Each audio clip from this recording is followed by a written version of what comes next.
dan senantiasa jejak orang-orang soleh hingga akhir hayat nanti, dan semoga kita bisa meniti jejak beliau sallallahu alaihi wasallam hingga akhir hayat nanti. Amin. Alhamdulillah, pemateri kita telah hadir di tengah-tengah kita, yaitu Ustadz Aminul Bait Hafizahullah Ta'ala. Sehat Ustadz? Alhamdulillah. Alhamdulillah. Damang. Insya Allah beliau akan menemani kita dalam beberapa jam ke depan dan membedah bedah kitab Bila Ku Mati ya. Semoga kita semua siap dengan judulnya. Ada yang siap teman-teman? Oh ternyata nggak siap ya bedah kitab. Siap belajar. Oh siap belajar. Sebelumnya juga kami ingin memberikan beberapa mengkondisikan anaknya agar tidak mengganggu jalannya kajian. Yang berikutnya, teman-teman yang membutuhkan materinya tersedia di luar, ada di depan tangga. Yang keempat, guard, yaitu tentang kematian. Alhamdulillah, wassalatu wassalamu ala rasulillah, wa ala alihi wa sahbihi wa mawalah, wa ashhadu an la ilaha illallah, wahdahu la syarikalah, wa ashhadu anna muhammadan abduhu wa rasuluh, salawatu rabbi wa salamu alaihi, wa ala alihi wa ashabihi, wa man sara ala nahjihi wa stanna bisunnatihi ila yaumil qiyamah. Salah satu di antara materi yang mungkin masih bersinggungan erat dengan masalah budaya adalah urusan kematian. Sehingga ada banyak sekali keluhan yang disampaikan oleh teman-teman. Di tempat kami ada acara seperti ini. Di tempat kami ada acara yang berbeda. Dan seterusnya. Antara mereka yang tinggal di Sunda mungkin akan punya budaya yang berbeda dengan mereka yang ada di Jogja. Beda lagi dengan yang ada di Jawa Timur, beda lagi dengan yang ada di Bali, beda lagi dengan ada di tempat yang lain. Karena kematian ini sangat erat kaitannya dengan budaya. Bahkan terkadang muncul beberapa keyakinan di tengah masyarakat berkaitan dengan masalah kematian. Seperti keyakinan bahwa arwah itu pasca dimakamkan jenazahnya, maka roh itu akan balik pulang selama 40 hari. Lalu mungkin ada keyakinan di bulan tertentu arwah itu gentayangan. Sehingga harus dikasih sedekah atas nama yang bersangkutan. Yaitu bulan Sya'ban. Makanya bulan ini disebut dengan bulan Ruwah. Tahu bulan Ruwah ya? Rejab, Ruwah, Poso, Syawal. Ruwah itu bulan apa? Sya'ban. Karena dia berkeyakinan bahwa di bulan Ruwah ini arwah harus dikirimi pahala. Atau ada juga keyakinan bahwa Ramadan terakhir arwah itu tidak tenang. Sehingga keluarganya harus datang untuk mengunjunginya. Tapi landasannya adalah berangkat dari budaya. Karena latar belakang itulah buku ini ditulis. Selain itu juga saya mendapatkan pengaruh yang cukup baik dari buku At-Tadhkirah karya Al-Qurtubi, dan buku beliau ini yang menjadi salah satu referensi paling banyak dalam menulis buku judulnya Bila Ku Mati. Sekarang yang punya buku silahkan dibuka di daftar isi. Setelah Anda menjumpai satu buku yang baru, maka pertama adalah lihat daftar isi, karena ini seperti peta. Anda akan diperlihatkan peta dari buku ini. Nah, dari daftar isi itu, setelah Anda baca, nanti silahkan dicari di bagian mana yang menurut Anda paling menarik. Jadi misalnya, dari materi 1 tentang memahami apa itu kematian, kemudian kisah kematian para nabi, lalu menjelang kematian ada peristiwa apa saja, kemudian saat kematian tiba itu apa saja yang terjadi, lalu berkaitan dengan alam barzah, kemudian fikih takziah dan fikih kuburan. Setelah Bapak mempelajari itu, Anda melihat ini kok ada materi yang menarik. Sudah? Segera menuju materi yang menarik tadi. Nah, dapat materi menarik, baca di materi menarik itu. Menurut Anda menarik untuk dibahas. Setelah Anda baca, di situ Anda akan tahu tingkat ilmiah dari buku tersebut. Kalau menurut Anda layak dibaca, layak dipelajari, silahkan dibeli. Kalau enggak, Anda tidak perlu untuk memilikinya. Lalu setelah itu balik lagi ke daftar isi. Lihat di judul materi yang lain. Wah, ini ada materi bagus nih, menarik. Nah, Setelah dapat materi bagus menarik, jangan dibaca. Tutup bukunya, taruh di lemari. Anda masih punya ketertarikan untuk buka lagi. Nah, nanti dengan cara seperti itu, insya Allah buku yang menarik tadi akan habis untuk Anda selesaikan. Baik. Kemudian, kita langsung masuk ke daftar isi. Bagian pertama, kita bahas tentang memahami hakikat dari kematian. Apa itu kematian? Apakah kematian itu makhluk? Kemudian mati itu 2 kali. Lalu pembahasan tentang macam-macam kematian. Kemudian tentang larangan berangan-angan mati karena merasa tidak bahagia. Sampai yang terakhir adalah pembahasan kematian mukmin akan menjadi kafarah baginya.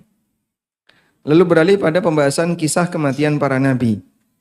Mulai dari kematian Nabi Muhammad SAW sampai mitos adanya keyakinan bahwa Nabi Khidir masih hidup. Ada 2 nabi yang secara mitos diyakini masih hidup. 1, Khidir. Yang kedua siapa?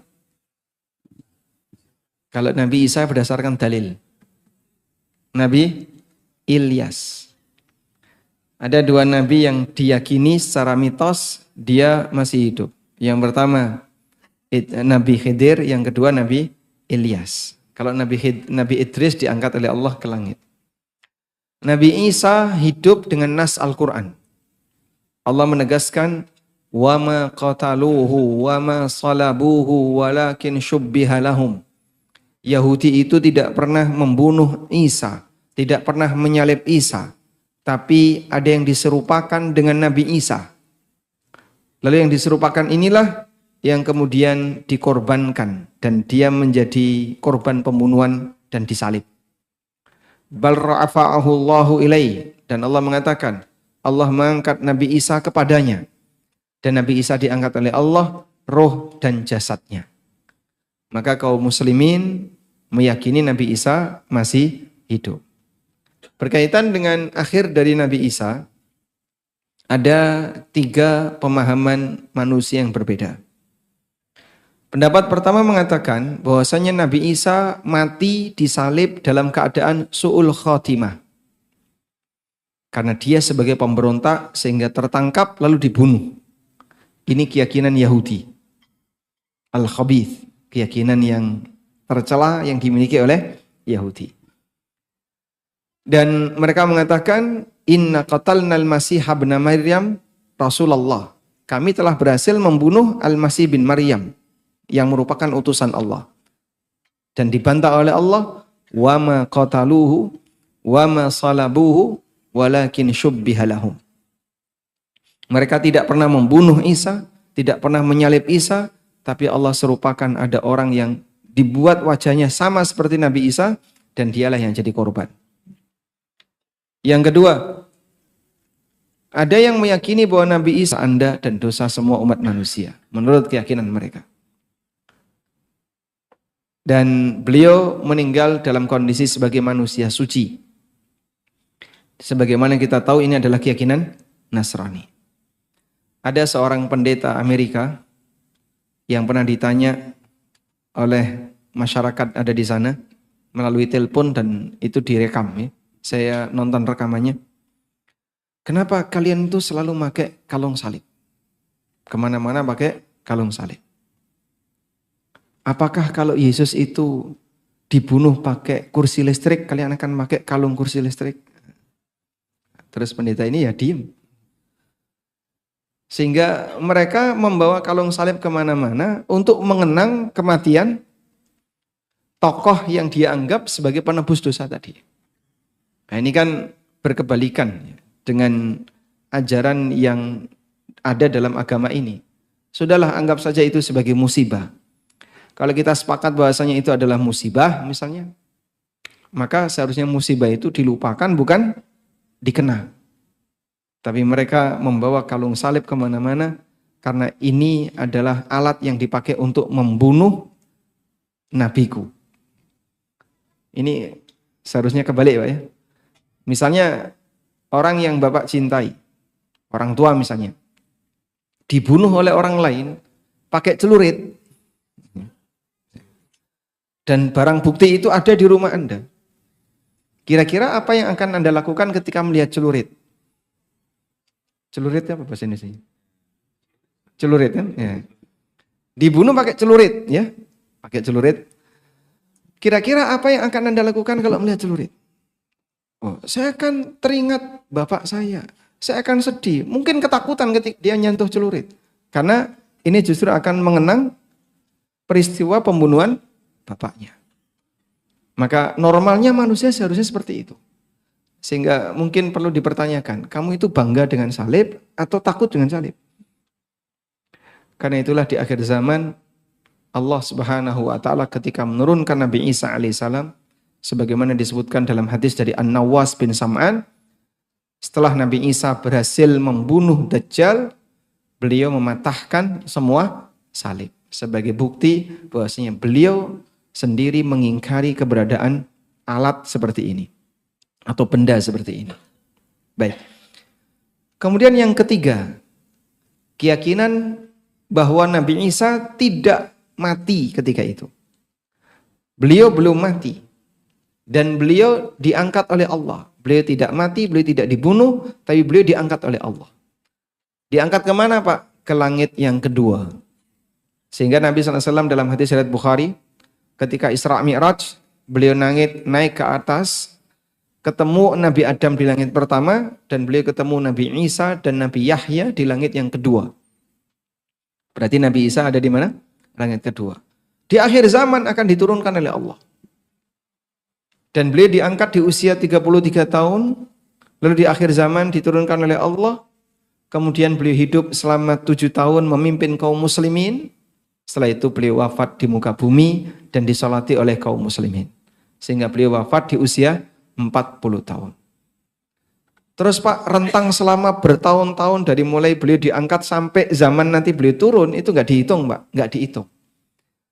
Usia yang dialami oleh beliau adalah usia ketika hidup di bumi. Sedangkan ketika beliau berada di langit, dipertahankan oleh Allah. Maka beliau wafat di usia 40 tahun. Bukan usia dari Nabi Isa sampai Nabi Muhammad 600-an tahun. Nabi Muhammad sampai sekarang 1447. Berarti sudah lebih dari 2000 tahun Pak. Usia beliau itu 2000 sekian puluh tahun. Tidak kayak gitu ngitungnya. Tapi selama rentang beliau diangkat sampai beliau diturunkan, tidak mengalami perubahan waktu. Sehingga beliau tetap di posisi usia 33 tahun, maka beliau wafat di usia 40 tahun. Baik. Dan inilah keyakinan yang harus kita pahami, mengingat ada banyak orang yang karena kesalahan dalam keyakinan sampai menimbulkan perbedaan agama.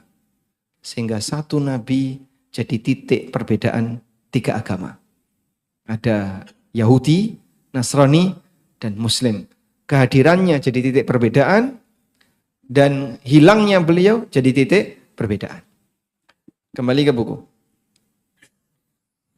Di sini juga kita sebutkan tentang kematian Nabi Isa di halaman 54 ya. Jadi yang tadi saya sampaikan itu ada di halaman 54. Kemudian tentang aneka peristiwa menjelang kematian. Memahami tentang ciri husnul khatimah dan su'ul khatimah. Lalu sebab untuk bisa mendapatkan husnul khatimah dan sebab terjadinya su'ul khatimah. Kemudian godaan setan menjelang kematian. Berkaitan dengan masalah talqin mayit. Lalu kelima, fase kematian. Kematian itu ada 2 fase. Ada fase sakaratul maut dan ada fase ihtidhar. Lalu kondisi arwah mukmin dan kafir. Kemudian kematian itu jadi kafarah bagi mukmin. Lalu yang ketujuh, catatan tentang mati mendadak. Kemudian ada pembahasan peristiwa saat kematian tiba. Siapakah malaikat pencabut nyawa? Bagaimana cara malaikat mencabut nyawa jika jumlah yang mati dalam jumlah banyak sekali waktu? Lalu hadis perjalanan roh pasca kematian. Kemudian mayit melihat roh saat dicabut. Dan calon mayit diberi kabar gembira sebelum dia meninggal. Lalu tentang menjelajahi alam barzah. Ada apa dengan alam barzah? Sampai masalah fitnah kubur, himpitan kubur, penyebab azab kubur, Lalu apakah mayit bisa mendengar suara orang yang masih hidup ataukah tidak? Kemudian tentang penghuni kubur tidak merasakan lamanya waktu. Jadi kalau orang meninggal di zaman Nabi Adam, seperti Habil ya, yang terbunuh pertama kali, sampai sekarang itu betapa lamanya dia nunggu, Pak. Nah, ternyata mayit tidak merasakan lamanya waktu. Lalu pembahasan tentang fikih takziah. Termasuk diantaranya, bolehkah takziah kepada orang kafir? Dan bolehkah mengantarkan jenazah non-muslim? Lalu kita juga masuk ke pembahasan fikih kuburan. Aneka kejadian di mana kuburan ini merupakan penyebab sejarah munculnya kesyirikan. Lalu menelusuri makam para nabi. Kemudian kuburan Nabi Daniel. Larangan keras membangun masjid di atas kuburan. Dan beberapa larangan yang tidak boleh dilakukan ketika di kuburan. Kemudian di bagian penutup, saya sempat menyinggung tentang hukum tahlilan. Baik, karena waktu Anda terbatas, silakan Anda pilih 4 saja. Ada yang mengusulkan tema apa?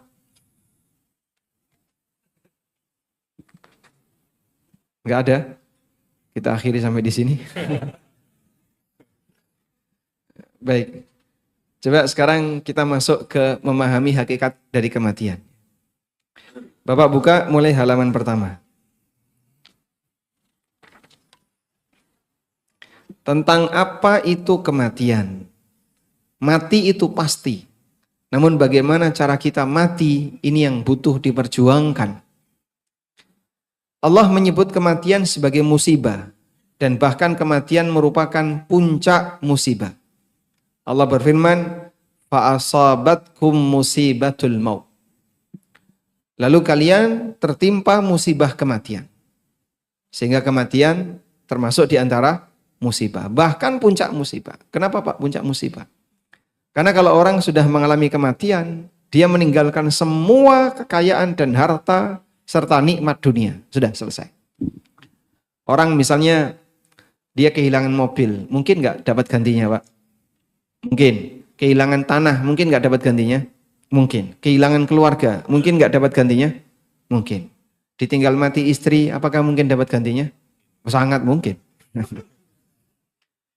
Nah, di posisi ini, manusia ketika kehilangan sesuatu, mungkin dia mendapatkan gantinya. Tapi kalau dia sampai kehilangan nyawa, nggak mungkin ada gantinya. Selanjutnya, apakah kematian itu makhluk? Di halaman 5. Sebagian ulama menegaskan bahwa kematian itu adalah makhluk dan sesuatu yang bersifat wujud ada. Ya walaupun untuk saat ini sifatnya abstrak. Sehingga kematian itu adalah kejadian, bukan benda. Apa dalilnya kalau kematian itu makhluk? Bapak lihat di surat Al-Mulk ayat yang kedua. Alladzi khalaqal mauta wal hayata liyabluwakum ayyukum ahsanu amala. Dialah zat yang menciptakan kematian dan kehidupan untuk menguji siapa di antara kalian yang paling baik amalnya. Maka Allah sebut khalaqa al-mauta. Dia menciptakan al-maut. Berarti maut itu ciptaan. Maka dari sinilah para ulama mengatakan kematian adalah makhluk. Seperti keterangan Al-Hafidh Ibnu Katsir, beliau mengatakan wastadalla bihadhil ayah man qala innal mauta amrun wujudiyun li'annahu makhluk. Ayat ini dijadikan dalil oleh sebagian ulama yang mengatakan bahwa kematian adalah sesuatu yang bersifat ada eksistensinya, wujud, karena kematian adalah diciptakan, makhluk. Dan di antara dalil yang mendukung ini adalah hadis yang kita sebutkan di halaman 6. Dari Abu Sa'id Al-Khudri radhiyallahu anhu, Nabi sallallahu alaihi wasallam bersabda, "Yu'ta bil mauti kahai'ati kabshin amlah." Kelak di hari kiamat, kematian akan didatangkan dalam bentuk seperti seekor kambing. Fayunadi munadin.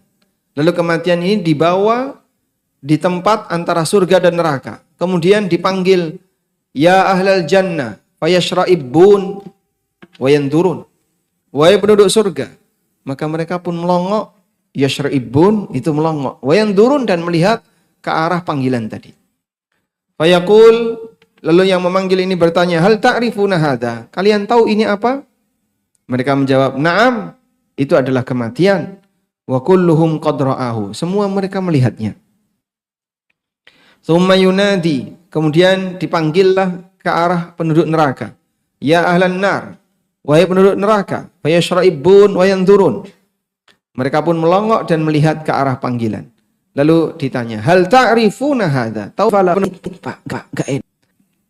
I'lam, ini isinya ujian. Hadapi ujian, walaupun berat, pahit, enggak enak, tapi ini akan berakhir untuk sebuah perjuangan dalam rangka mendapatkan balasan yang sifatnya abadi.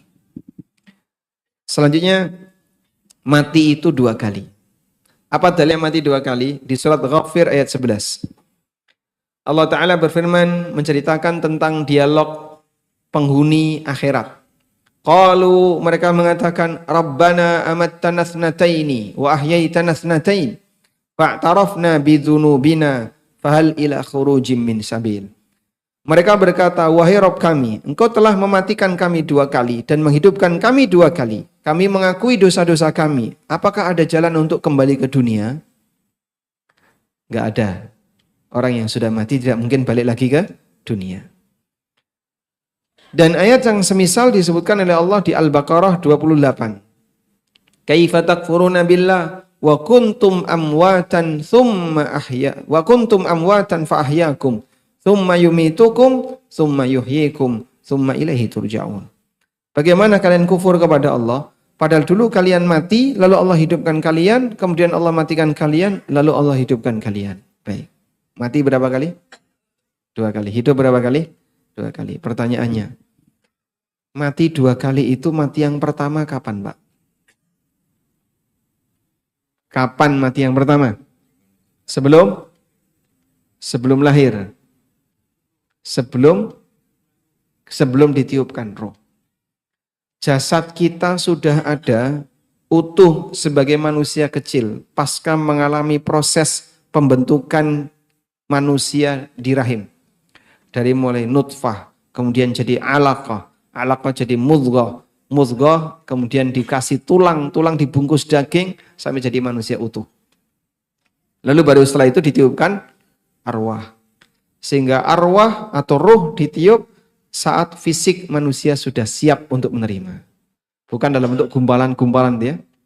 Kalau baru sebatas gumpalan-gumpalan itu belum ada arwahnya. Baik, di usia berapa ruh itu ditiup? Di usia 120 hari atau 4 bulan. Nah, disinilah ada hikmah. Kalau wanita ditinggal suaminya mati, iddahnya berapa lama? 4 bulan 10 hari. Kenapa pakai plus 10 hari? Di masa silam tidak ada USG, sehingga untuk mengenali apakah wanita ini hamil atau tidak adalah nunggu gerakan bayi. Maka Allah kasih toleransi 4 bulan itu masa ditiupkan roh, 10 hari adalah masa dia bergerak. Maka ditetapkan masa iddah wanita yang ditinggal mati suaminya 4 bulan 10 hari. Baik. Ada yang mengatakan Maryam itu hamil saat kapan? Ditiupkan roh oleh Jibril. Sehingga ketika beliau berada di mihrab, Jibril berubah wujud jadi rajulan sawiyah. Jadi seorang lelaki yang cakep. Anda bisa bayangin ya, seorang perawan sendirian didatangi oleh lelaki yang ganteng, cakep, sehingga mereka berduaan. Lalu Maryam mengatakan, qalat inni a'udzu birrahmani minka in kunta taqiyya. Aku berlindung kepada Ar-Rahman darimu kalau kau adalah orang yang bertakwa. Lelaki ini mengatakan, qala innama ana rasulu rabbiki li ahabalaki gulaman zakiyya. Aku adalah utusan Rabbmu untuk memberikan anak kepadamu, anak yang suci. Kejadian seperti ini kalau dialami oleh ibu-ibu jangan diterima ya. Ini hanya terjadi sekali dalam sejarah hidup umat manusia. Kalau Anda sedang sendirian, tiba-tiba didatangi lelaki yang cakep, aku adalah utusan Robmu. Akan memberikan anak kepadamu. Wah, bahaya ini ya. Baik. Akhirnya ditiupkan roh itu melalui jaib. Jaib itu kerah baju. Kerah bajunya di tempat itu Jibril meniupkan, seketika itu Maryam langsung hamil. Berarti Nabi Isa berada dalam rahim ibunya sudah berbentuk manusia. Maka proses dari nol zigot sampai jadi manusia kecil ini tidak dialami.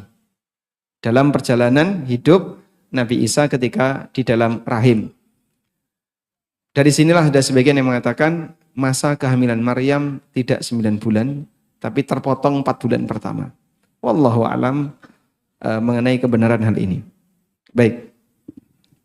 Selanjutnya, beralih kepada tadi, kematian ada 2. Terus kematian pertama itu kapan? Ketika manusia belum diciptakan.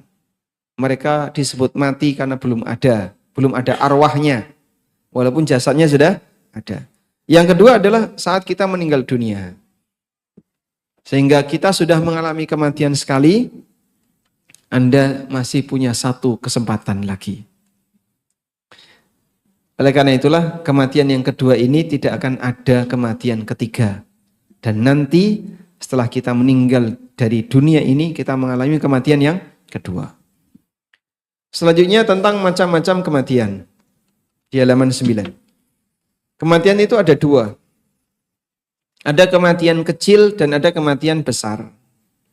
Kematian kecil atau disebut dengan al-wafatus sughra. Kematian besar disebut dengan al-wafat al-kubra. Apa itu kematian kecil? Yaitu kematian yang terjadi saat kita tidur. Karena manusia yang tidur hakikatnya dia mati sesaat. Apa Pak dalilnya? Firman Allah Subhanahu wa taala di surat Az-Zumar ayat 42.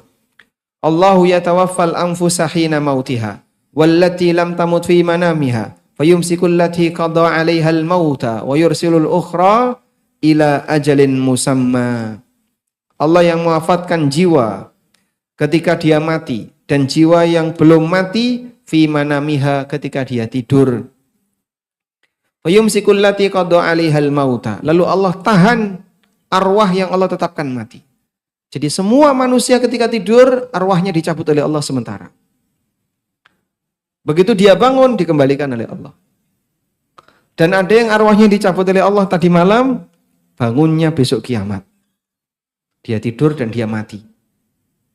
Oleh karena itulah doa Nabi SAW setelah beliau bangun tidur. Apa yang beliau baca? Alhamdulillahilladzi ahyana ba'dama amatana. Segala puji bagi Zat yang menghidupkan kami setelah Dia mematikan kami.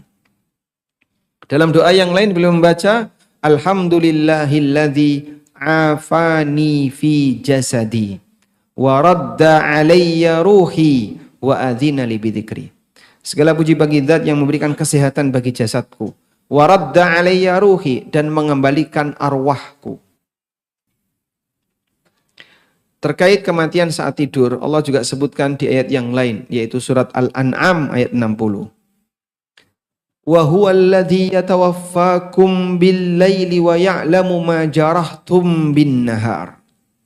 Thumma yab'atsukum fihi liyuqda ajalum musamma. Dialah Zat yang mewafatkan kalian di waktu malam.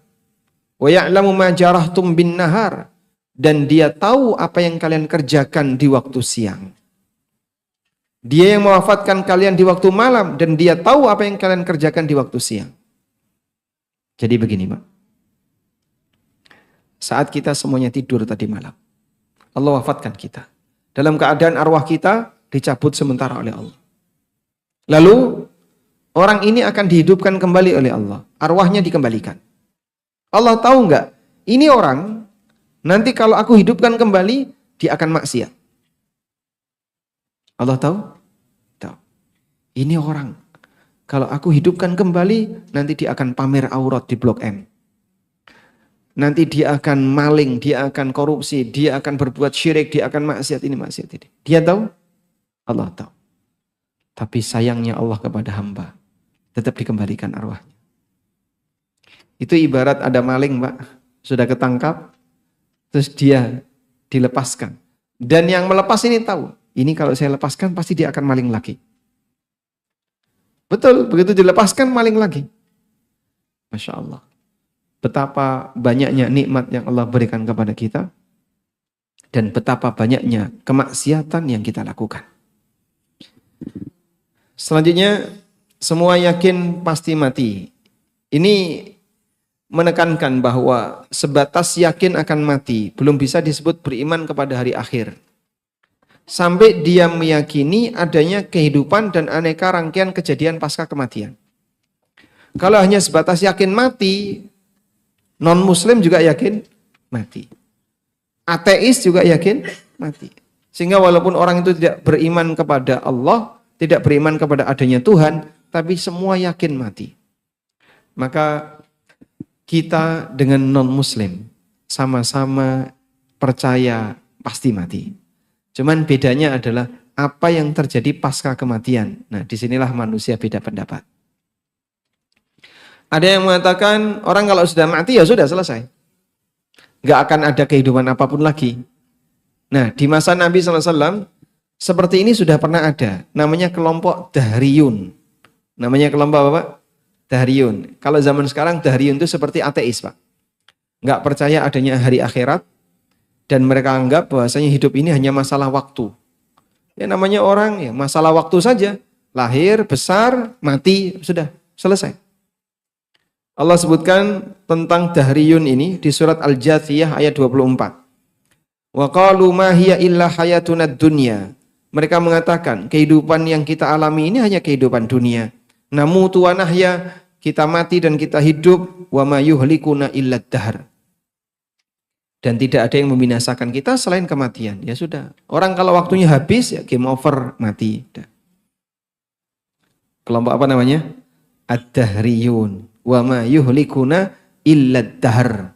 Ini di surat Al-Jathiyah ayat 24. Karena itulah kemudian ada juga yang punya keyakinan bahwa pasca kematian manusia akan dihidupkan kembali tapi dalam wujud yang lain.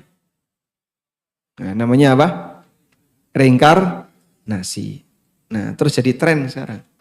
Banyak orang yang mengikuti pola inkarnasi.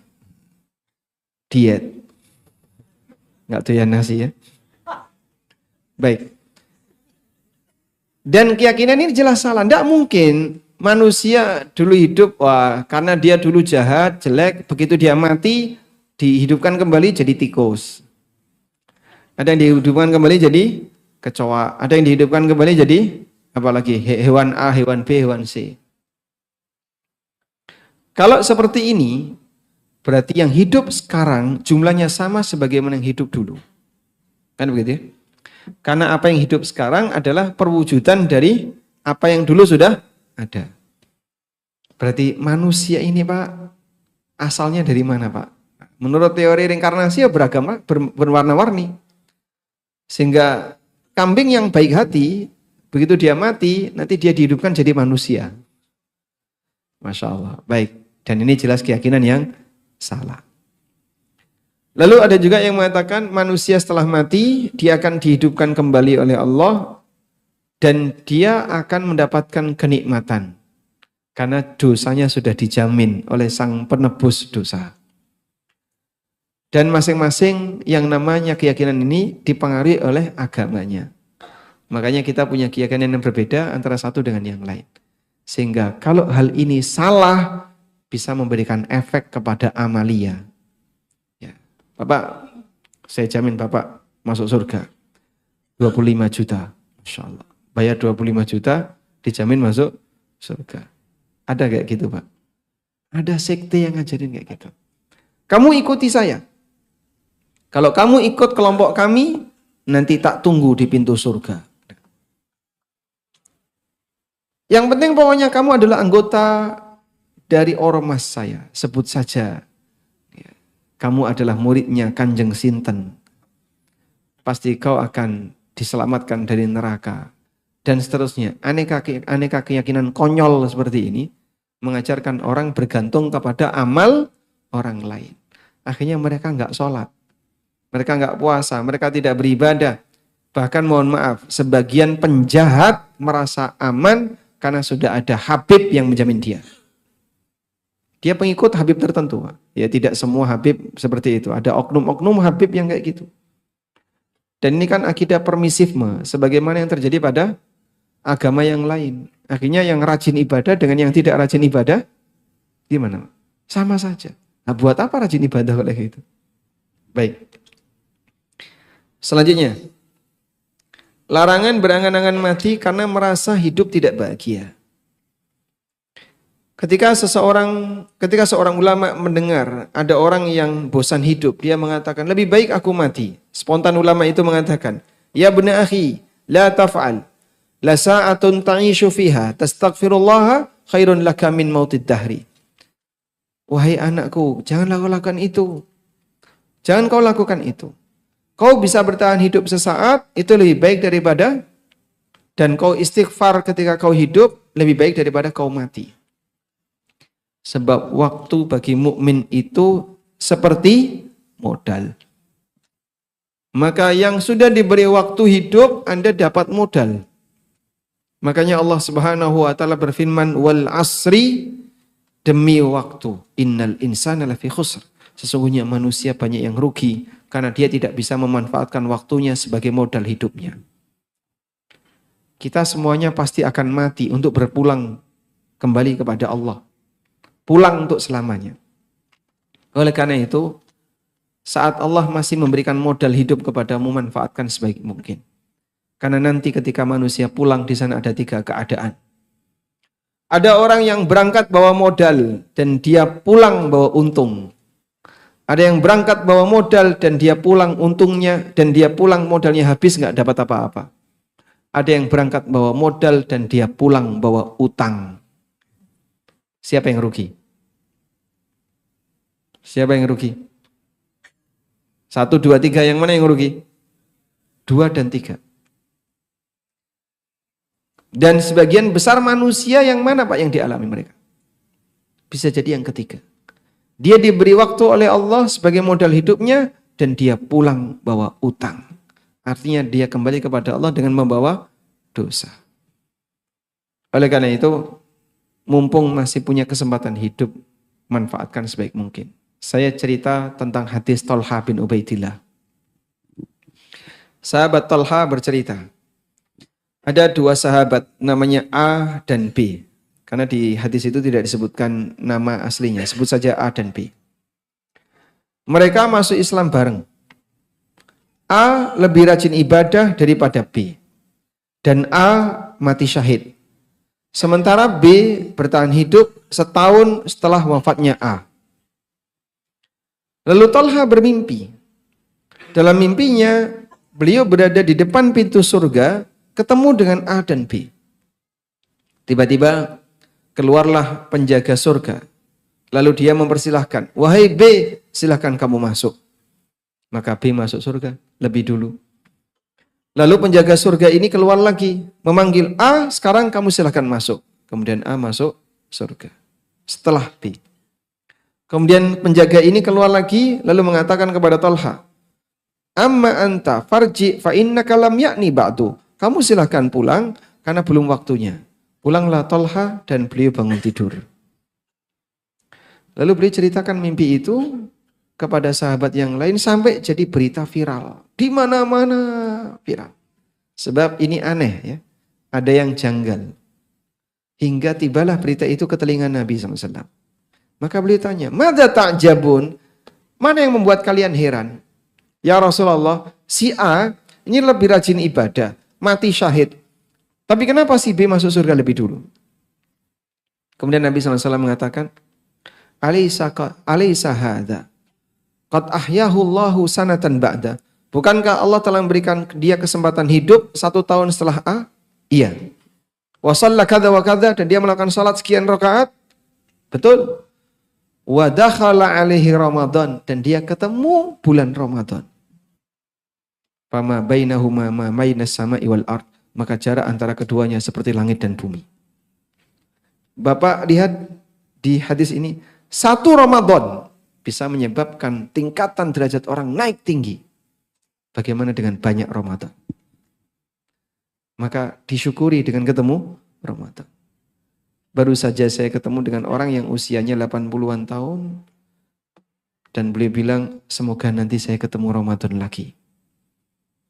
Di Jakarta kemarin, dia dalam perjalanan safari dakwah ini. Beliau usia 86 atau berapa. Dan beliau menyampaikan, doakan semoga saya bisa ketemu Ramadan lagi. Maka jangan sia-siakan kesempatan kita bisa diberi waktu umur oleh Allah sehingga bisa beraktivitas ibadah. Apalagi menjelang Ramadan ya. Allahumma salimni ila Ramadan. Salimni ila Ramadan. Ya Allah, selamatkanlah aku hingga bisa ketemu Ramadan. Selamatkan aku ketemu Ramadan gimana Pak? Iya, diselamatkan fisiknya, kesehatannya dijaga oleh Allah sehingga nanti bisa ketemu bulan Ramadan. Ini doa yang diriwayatkan oleh Yahya bin Abi Katsir, seorang ulama tabi'in, dan beliau menyampaikan sebagian ulama salaf berdoa seperti ini. Allahumma sallimni ila Ramadan. Sebagai bukti kita senang dengan bulan Ramadan, kita minta kepada Allah, selamatkanlah aku ya Allah. Jasadku, kesehatanku jaga agar aku bisa ketemu Ramadan. Jaga fisikku, jaga kesehatanku agar bisa ketemu Ramadan. Wasallim li Ramadana. Dan mudahkanlah aku untuk bisa beribadah di bulan Ramadan. Wa tasallamhu minni mutaqabbala. Dan terimalah amal Ramadanku sebagai amal yang makbul. Jadi 3 yang diminta ya. Kalau kesulitan pakai teks Arab, boleh Anda baca dengan bahasa masing-masing. Intinya minta kepada Allah 3 hal. Penjagaan agar bisa ketemu Ramadan, kemudian untuk menjalankan ibadah di bulan Ramadan, dan apa? Agar amal kita diterima. Demikianlah kebiasaan para ulama masa silam, mereka membagi 1 tahun jadi 2. 6 bulan sebelum Ramadan mereka persiapan dengan banyak doa agar ketemu Ramadan. 6 bulan pasca Ramadan mereka banyak doa agar amalnya di bulan Ramadan diterima. Itulah bukti kita merasa Ramadan itu sebagai hal yang istimewa. Baik. Selanjutnya, ada kondisi di mana orang boleh berangan-angan mati. Yang pertama adalah karena takut dan khawatir mengancam keselamatan agamanya. Misalnya ya, ada orang yang mendapatkan ujian yang sangat berat sampai dia ketakutan. Saya khawatir nggak kuat. Nanti kalau saya nggak kuat, saya terus tiba-tiba stres bunuh diri gimana? Nah, kalau seperti itu, boleh dia berdoa kepada Allah. Menggantungkan kondisi dirinya kepada ilmu Allah. Seperti dalam hadis di halaman 18. Nabi SAW bersabda, La yatamannayanna ahadukum al-mauta. Jangan sampai kalian berangan-angan mati. Min durrin asabahu. Disebabkan karena musibah yang dia alami. Fa in kana la budda fa'ilan. Kalaupun dia terpaksa harus melakukannya, fal yaqul, maka ucapkan, Allahumma ahyini ma kanatil hayatu khairan li wa tawaffan, yang diceritakan oleh Allah dalam Al-Qur'an, berangan-angan mati karena beratnya ujian yang dia terima. Maryam, betul sekali ya. Maryam radhiyallahu anha, pada saat beliau hamil besar, beliau harus menanggung malu. Saya harus ngomong apa? Karena siapapun yang akan saya jelaskan gak bakalan percaya. Maka Allah Subhanahu wa ta'ala perintahkan kepada Maryam, Faquli inni nadartu lirrahmani sauma falan ukallimal yauma insiya. Kalau kamu ketemu siapapun, sampaikan, aku bernadar untuk puasa bisu. Aku gak mau bicara sama sekali. dengan siapapun. Sehingga Maryam dilarang oleh Allah, jangan ngomong. Kamu harus bisu. Puasa membisu. Maka pada saat situasi seperti itu, Allah mengatakan fa'aja'ahal makhadu ila jid'in nakhlati qalat ya laitani mitu qabla hadza wa kuntu nasyam mansiyah. Pada waktu beliau hamil besar, kemudian beliau nyender di bawah pohon kurma, lalu beliau mengatakan, ya laitani mitu qabla hadza. Andaikan aku mati dalam keadaan sebelum peristiwa ini. Wa kuntu nasyam mansiyah, dan aku jadi manusia yang dilupakan. Karena beliau merasa beratnya ujian yang akan beliau alami. Namun Masya Allah, Allah kuatkan hatinya Maryam. Anaknya bisa bicara. Maka pada saat Maryam melahirkan Isa, enggak ada bidannya. Sendirian. Lalu beliau pulang membawa Isa ke kampung halamannya. Langsung disambut aneka celaan oleh kaumnya. Qalu ya Maryamu laqad ji'ti syai'an fariya. Wahai Maryam, kau telah membawa urusan besar. Makana abuki mura'a sau'in wa makanat ummuki bagiya. Bapakmu itu bukan orang jelek. Ibumu juga bukan pelacur. Kok anaknya kayak gini? Fa'asyarat ilai. Maka Maryam hanya bisa berisyarat ke arah bayi tadi. Lalu mereka mengatakan, kaifa nukallimu man kana fil mahdi sabiyya? Gimana kita bicara dengan anak kecil yang ada di gendongan? Qala. Sekarang anaknya yang menjelaskan. Lalu bayi Isa menyampaikan, Inni Abdullah ataniyal kitaba wa ja'alani nabiyya. Aku adalah hamba Allah. Sehingga beliau ketika memperkenalkan siapa status beliau, identitas pertama yang disebutkan adalah Inni Abdullah. Aku hamba Allah. Baik. Kemudian yang kedua, boleh angan-angan mati dalam bentuk ingin mati syahid. Seperti beberapa sahabat, seperti Umar bin Khattab, itu berangan-angan untuk mati syahid. Sehingga orang yang mati syahid, berharap untuk bisa mati syahid, ini tidak dilarang. Baik. Ada hadis riwayat Muslim. Saya mau tanya Pak. Yang usianya masih muda ya. Usia berapa Pak? 40, masih muda sekali ya. Insyaallah. Kalau Bapak? Iya. 31.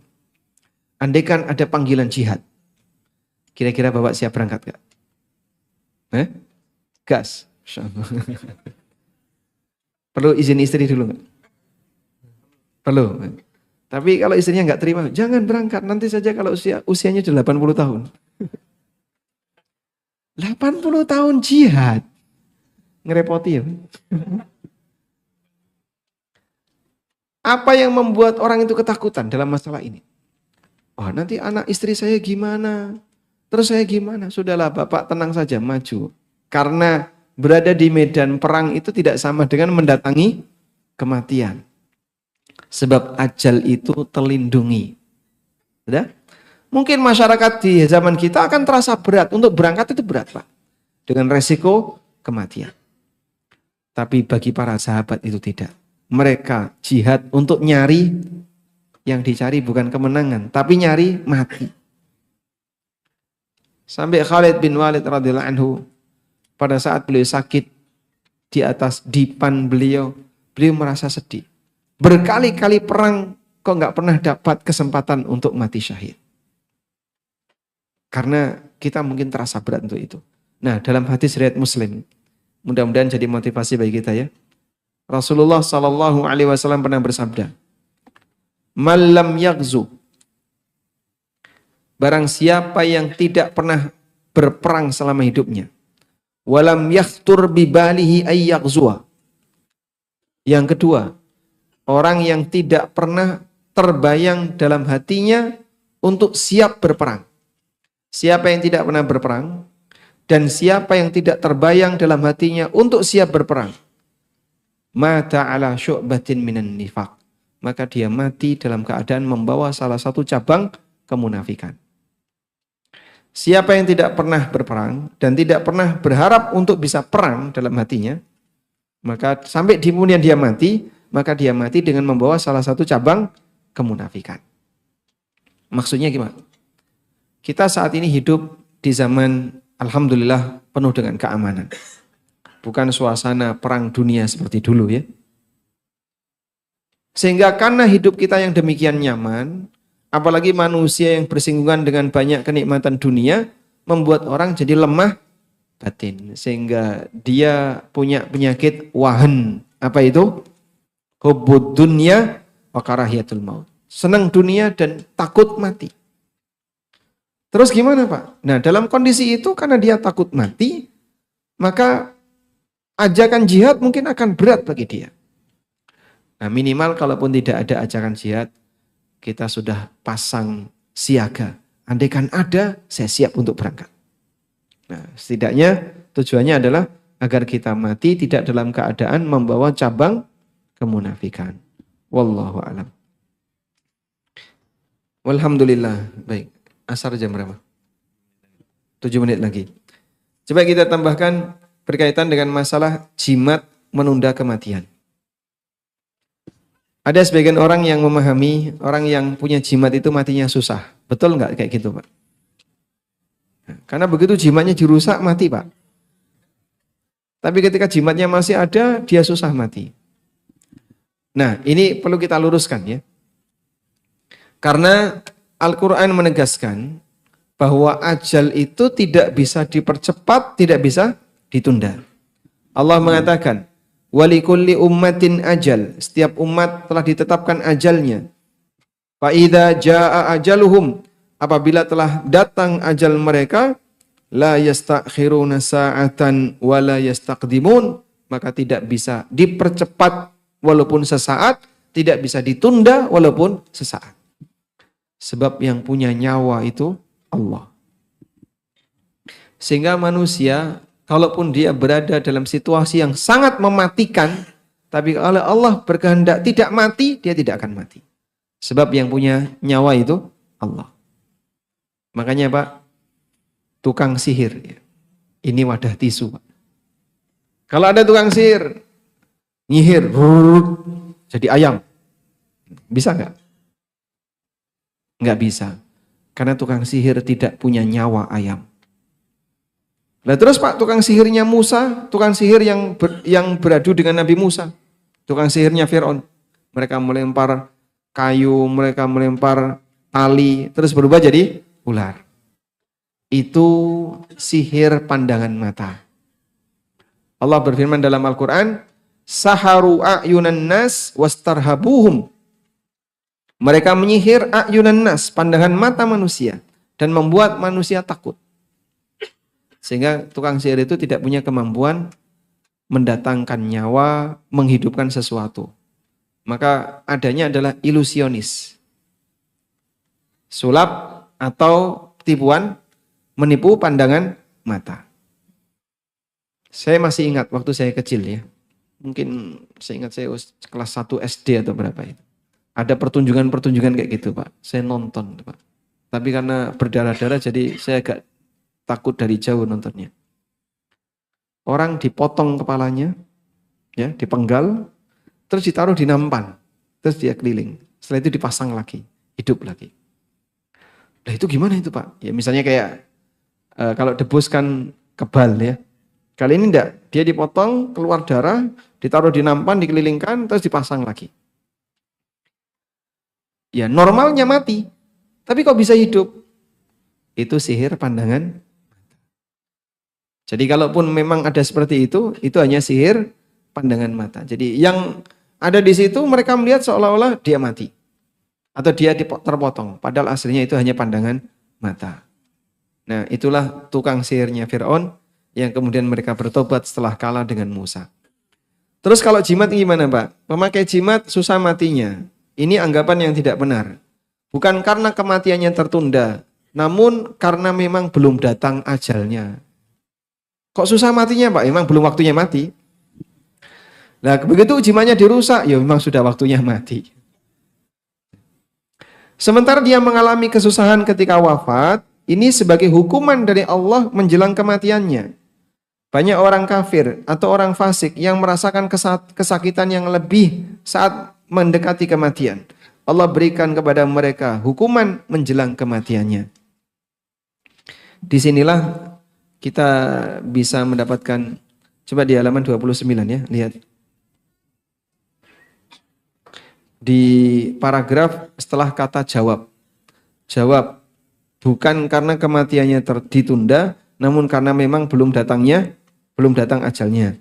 Sementara dia mengalami kesusahan menjelang wafat, itu sebagai hukuman dari Allah menjelang kematiannya. Banyak orang kafir atau orang fasik yang merasakan kesakitan yang lebih saat mendekati kematian, Allah berikan hukuman kepada mereka menjelang kematiannya. Sehingga itu yang dialami oleh siapa? Pemilik jimat. Dia belum mati, maka disiksa oleh Allah terlebih dahulu, mengalami kesakitan yang lebih, yang parah, menjelang kematiannya. Dan ini sebagaimana yang Allah tegaskan di surat Al-An'am ayat 93. Walau tara idz zalimuna fi ghamaratil maut wal malaikatu basitu aydihim. Sekiranya kamu dapat melihat ketika orang-orang zalim berada dalam sakaratul maut, sedang para malaikat membentangkan tangan mereka sambil berkata, dipukuli sama malaikat. Akhriju anfusakum. Keluarkan roh kalian. Al-yawma tujzauna adzabal hun. Maka pada hari ini kalian akan diberi balasan dengan azab yang menghinakan. Jadi mereka dihukum dalam posisi sebelum mati. Maka mereka yang punya jimat seperti itulah keadaannya. Sehingga bukan karena kematiannya tertunda, tapi yang terjadi apa Pak? Disiksa oleh Allah sebelum kematiannya. Wallahu a'lam.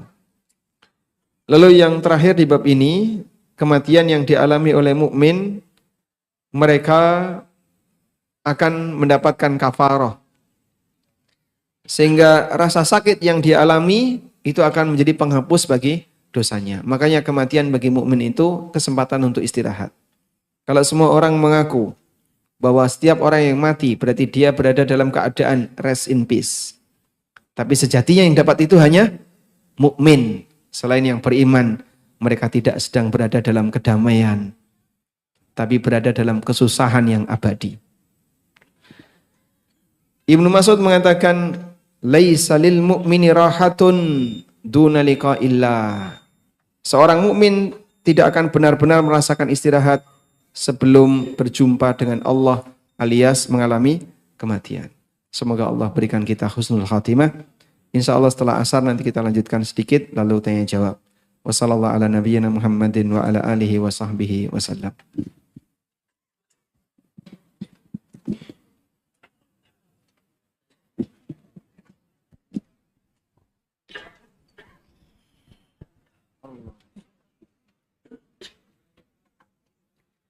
Allahu Akbar.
yang sesi 2 insyaallah taala. Demikian info dari kami. Assalamualaikum warahmatullahi wabarakatuh. Waalaikumsalam.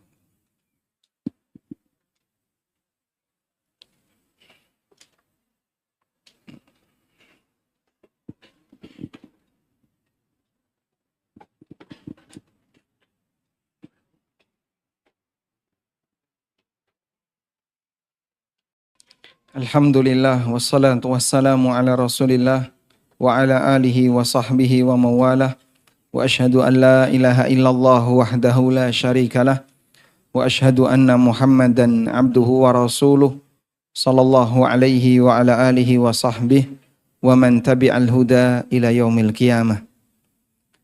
Sekarang saya sedikit tambahkan tentang apakah betul Nabi Khidir itu sudah mati ataukah masih hidup. Silakan Bapak Ibu buka di halaman 70. Seperti yang tadi kita sampaikan bahwa Nabi yang dipastikan dalam dalil Al-Quran beliau mati adalah Nabi Isa alaihissalam. Karena Al-Quran menegaskan wa ma qataluhu wa ma salabuhu walakin syubbiha lahum. Mereka tidak pernah membunuh Nabi Isa, tidak pernah menyalib Nabi Isa. Namun Nabi Isa diserupakan, ada orang yang diserupakan dengan Nabi Isa dan dialah yang jadi korban. Nah selanjutnya, benarkah kalau Nabi Khidir ini belum mati? Dalam buku yang ditulis oleh Dr. Umar Sulaiman Al-Ashqar, beliau menyebutkan, bukunya judulnya Ar-Rusul war Risalat. Beliau menyebutkan tentang diskusi berkaitan dengan keberadaan Nabi Khidir alaihissalam. Kata beliau, sekelompok ulama berpendapat bahwa Khidir masih hidup dan belum mati. Dan terdapat beberapa riwayat yang menjelaskan hal ini. Keberadaan pendapat belum matinya Nabi Khidir telah membuka pintu munculnya berbagai khurafat dan kedustaan. Banyak orang yang menyalahgunakan pendapat ini dan mengaku pernah bertemu Nabi Khidir. Dan beliau memberikan beberapa nasihat serta menyampaikan berbagai perintah. Kemudian mereka meriwayatkan berbagai cerita aneh tentang Nabi Khidir. Dan berbagai berita yang diingkari secara logika dan akal sehat. Baik, kalaupun misalnya pendapat ini, karena di antara sebagian ulama ada yang mengatakan demikian, seperti As-Suyuti. Kalau misalnya pendapat ini diakui, jika ada orang yang ketemu Nabi Khidir, apakah itu bisa ngoreksi dari syariat Nabi Muhammad SAW? Jawabannya tidak. Bisa enggak Nabi Khidir ini menambahkan ajaran agama dari ajaran agama Nabi Muhammad SAW? Jawabannya tidak. Umar bin Khattab pernah membawa Taurat. Lalu beliau menghadap Rasulullah SAW. Dan Nabi SAW melihat di tangannya Umar ada Taurat. Umar menyampaikan, ini Taurat. Lalu Nabi SAW emosi. Dan beliau mengatakan, Lau anna Musa hayyan, thumma taba'tumuhu, wa taraktumuni, la dolaltum.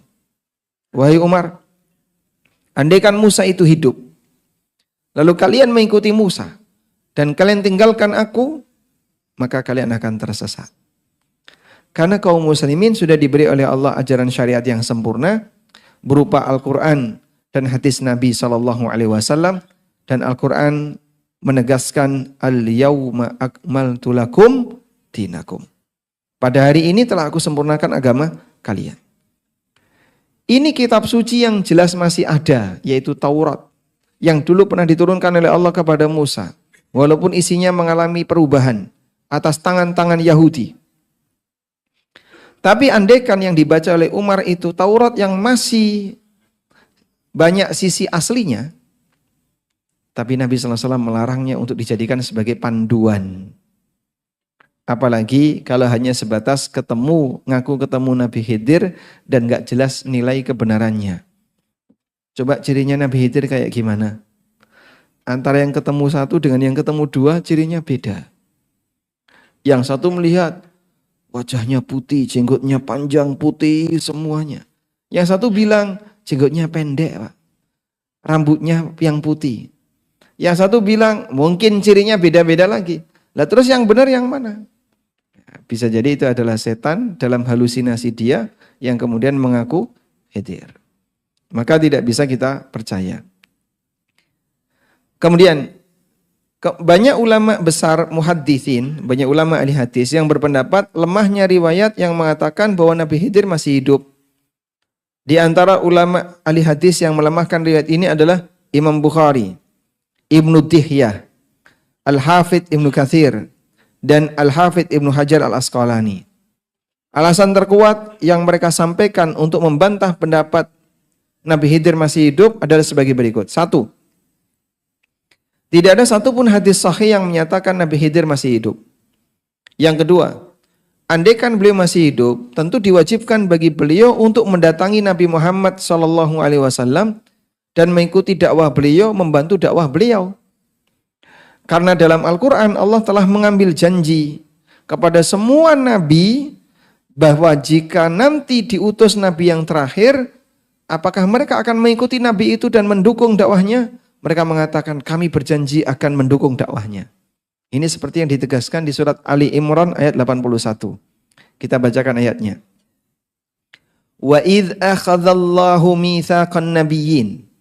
Ingatlah ketika Allah mengambil perjanjian dari para nabi. Lama ataitukum min kitabin wa hikmatin.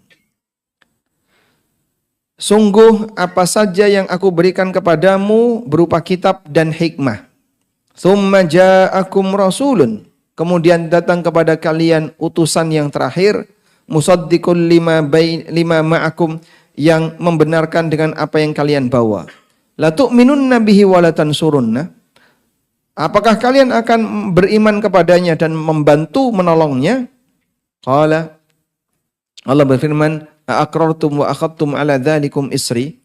Apakah kamu mengakui dan menerima perjanjianku terhadap apa yang demikian itu? Qalu, maka para nabi itu mengatakan, aqrarna, kami mengakui perjanjian itu. Qala fashhadu ana ma'akum minasyahidin. Saksikanlah dan aku akan menjadi saksi bersama kalian. Sehingga para nabi itu diambil sumpah oleh Allah, andaikan mereka diberi umur panjang sampai ketemu Nabi Muhammad SAW, mereka disumpah oleh Allah, apakah kamu akan mendukung dia? Mereka mengatakan, iya kami akan mendukung dia. Pertanyaannya, dalam barisan perang Badar ada enggak yang namanya Khidir? Dalam barisan pasukan perang Uhud ada enggak yang namanya Khidir? Dalam barisan perang A, perang B yang pernah diikuti Nabi SAW, Nabi Khidir ada di mana? Enggak ada di situ, Pak. Loh, kenapa beliau ngilang, tidak menghadap Nabi Muhammad SAW? Kan seharusnya kewajiban beliau, andaikan benar, beliau harus menghadap Nabi SAW dan membela Rasulullah SAW. Tapi nggak pernah ada dalam sirah nabawiyah yang menceritakan tentang ini. Baik. Nabi SAW juga mengabarkan bahwa andaikan Musa masih hidup, tentu beliau akan mengikuti Nabi Muhammad SAW. Sebagaimana dalam hadis di bawahnya itu. Fa innahu law kana Musa hayyan baina adhurikum ma halalahu illa ayyattabi'ani.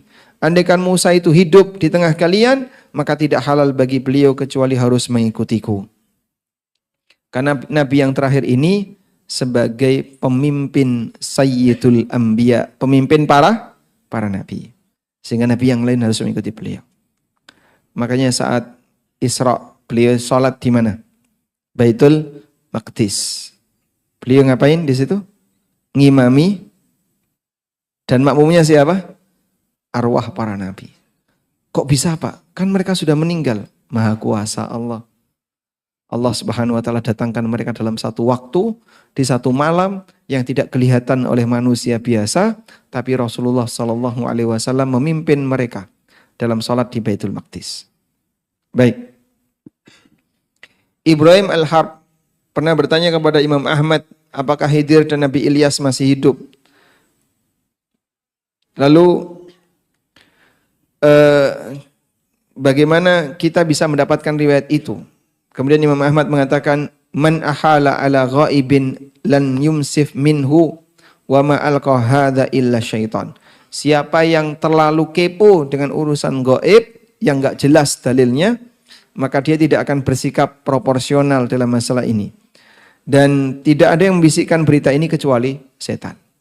Sehingga kabar-kabar yang nggak jelas seperti ini, beliau tegaskan, yaitu bisikan setan yang membuat manusia jadi mendiskusikan hal yang tidak jelas sumbernya. Wallahu a'lam. Kemudian satu lagi ya. Imam Bukhari juga pernah ditanya tentang apakah Nabi Khidir masih hidup, apakah Nabi Ilyas masih hidup. Jawab beliau, bagaimana mungkin itu bisa terjadi? Padahal jadi pada saat para sahabat sedang ngumpul, Nabi SAW menyampaikan kepada mereka, 100 tahun ke depan, orang yang hidup saat ini tidak akan ada yang bertahan hidup. Pada waktu beliau bersabda itu. 100 tahun ke depan, semua manusia yang hidup saat ini, yang saat ini sedang hidup, baik bayinya maupun yang sudah tua, 100 tahun ke depan, mereka semuanya pasti akan mati.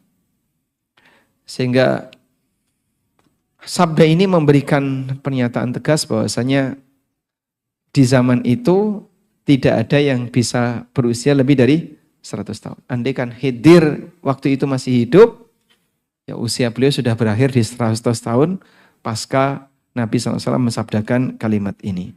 Dalam tafsir beliau Adwaul Bayan, bahkan Al-Hafidh Ibnu Hajar membuat satu risalah khusus yang membantah anggapan bahwasanya Khidir masih hidup. Judulnya Az-Zahrun Nadhr fi Naba'il Khidir, yang dicetak dalam kumpulan risalah Mimbariyah. Demikian wallahu alam, itu sebagai pengantar yang bisa kita sampaikan. Dan tadi sudah disampaikan bahwasanya buku ini tidak kita pelajari di sesi ini saja. Insya Allah akan masih berlanjut di sesi berikutnya. Dan ini cetakan pertama Pak, sudah habis. Ya. Insya Allah akan ada cetakan berikutnya. Wassallallahu ala nabiyyina Muhammadin wa ala alihi wa sahbihi wasallam.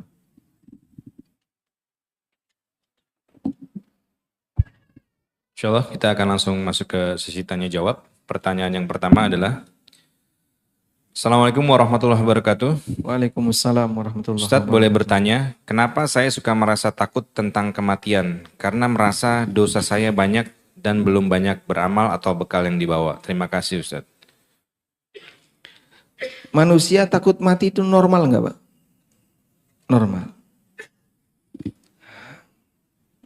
Sehingga manusia ketika dia merasa saya takut mati, saya takut ini, itu hal yang normal. Makanya kita akan menghindari. Innal mautal ladzi tafirruna minhu fa innahu mulaqikum. Kematian yang kalian menjauh darinya pasti itu akan menghampiri kalian. Namun yang penting di sini adalah bukan selalu memikirkan dan bingung takut mati, tapi bagaimana Anda bisa berada dalam kondisi terbaik ketika mati. Bahasa lainnya apa maksudnya? Siaga kematian. Siaga kematian itu gimana Pak? Selalu mawas diri. Jangan sampai melakukan pelanggaran kepada Allah, hingga pada titik itu kemudian Allah cabut nyawa kita. Maka dalam setiap keadaan ketika Anda beraktivitas, lalu tiba-tiba muncul kegiatan ingin berbuat maksiat, kita kemudian merasa takut. Jangan-jangan pas sedang maksiat saya mati. Kalau hanya sebatas takut kematian tidak akan memberikan manfaat bagi apapun, tidak akan memberikan manfaat apapun bagi hidup Anda. Tapi ketika Anda siaga mati, insya Allah inilah yang mudah-mudahan jadi pengantar untuk bisa dapat husnul khatimah. Wallahu a'lam. Pertanyaan berikutnya. Assalamualaikum warahmatullahi wabarakatuh. Waalaikumsalam warahmatullahi wabarakatuh. Ustadz yang dirahmati Allah, izin bertanya. Yang pertama, seringkali tidur bermimpi, padahal sebelum tidur sudah membaca doa dan melakukan adab sebelum tidur. Bagaimana Ustadz? Yang kedua, bagaimana jika bermimpi orang yang masih hidup namun dalam mimpi melihatnya meninggal? Dalam hadis riwayat Bukhari, Nabi SAW pernah menyebutkan ar-ru'ya thalathah. Mimpi itu ada 3.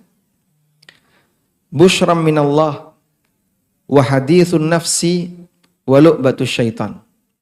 Pertama, kabar gembira dari Allah. Yang kedua, bawaan perasaan. Yang ketiga, permainan setan. Karena manusia mungkin kesulitan untuk membedakan antara yang pertama, kedua dengan yang ketiga. Maka ada beberapa hal yang perlu Anda pastikan.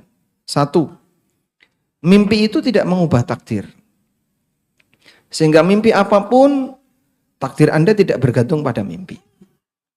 Meskipun bisa jadi kejadian mimpi seseorang jadi istiqnas. Istilahnya istiqnas. Istiqnas itu ditampakkan oleh Allah sebelum kejadian. Seperti yang dialami oleh Nabi Yusuf alaihissalam. Beliau bermimpi melihat apa? 11 bintang, matahari dan bulan sujud kepada Yusuf. Nah, ternyata realisasinya sekian puluh tahun setelah Yusuf menjadi menteri di Mesir.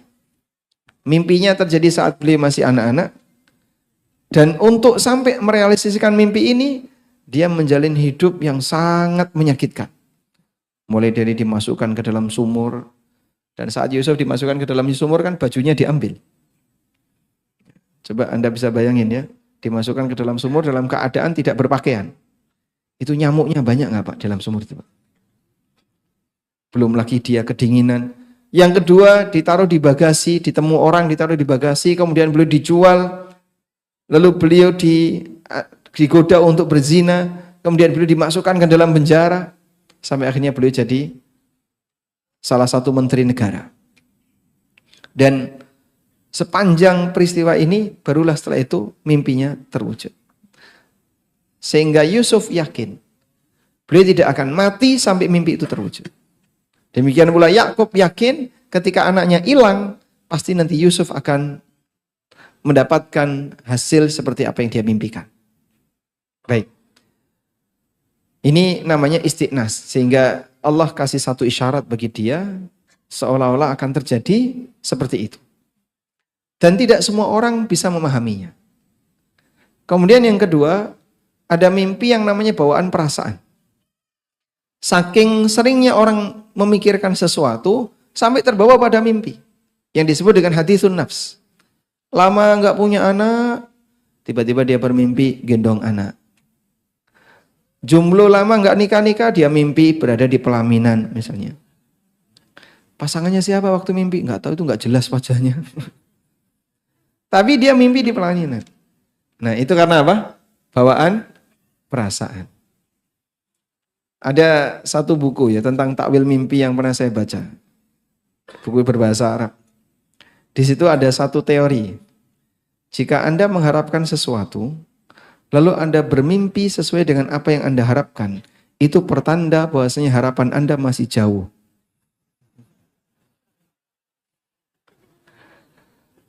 Dan dia berdalil dengan hadis tadi. Karena mimpi itu salah satunya adalah hadis an-nafs, bawaan perasaan. Sehingga orang misalnya mengharapkan orang tertentu, berpikir agar dia bisa menikah dengan orang tertentu, atau berharap punya anak, berharap punya kekayaan, diterima kerja, dan seterusnya. Sampai mimpi kejadian itu, oh itu berarti tanda kau masih jauh untuk mendapatkannya. Jangan gembira dulu. Alhamdulillah tadi malam Pak, saya mimpi gendong anak. Alhamdulillah semoga besok dapat anak. Itu justru tanda kau masih jauh untuk dapat anak. Tapi ini tidak bisa diketahui oleh manusia dan tidak bisa dipastikan. Karena mimpi tidak mengubah takdir. Kemudian yang ketiga adalah mimpi godaan setan. Ini yang disebut dengan ahlam. Yang disebut dengan ahlam. Ahlam ini nggak bisa ditakwil, Pak. Mungkin Anda terkadang mimpi yang nggak sistematis. Sekarang mimpi misalnya ada di Masjid Nurim. Tiba-tiba pindah sampai Ka'bah. Terus habis itu pindah lagi masuk ruangan tertentu sampai Ragunan. Habis itu pindah lagi kemana gitu ya.